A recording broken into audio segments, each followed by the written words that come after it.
Hi folks, welcome to Get This. I'm Dr. MM, and here's OneNote, episode 15. The Help tab, what's new? OneNote now has a new tab called Help, nestled between View and Class Notebook. This tab includes some of the features located under Settings, which was the topic of another tutorial. One such feature is What's New. Let's fly to Settings. About, What's New. Remember this pop-up window from another tutorial on the Settings feature? Now let's check it out in the Help tab.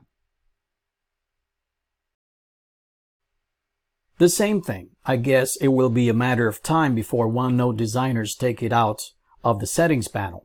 There's nothing new so far since our last tutorial, but then again, it would be a good idea to check it out from time to time to find out what's new that you may have missed.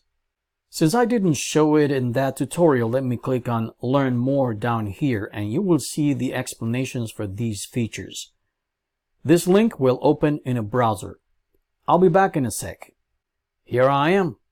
Let's scroll down and see everything that's new in OneNote as of this recording. There are additional Learn More buttons that you can click on for the subject of your particular interest. How about exploring Get Coordinates from Math Equation Graphs, huh? Let's go to it.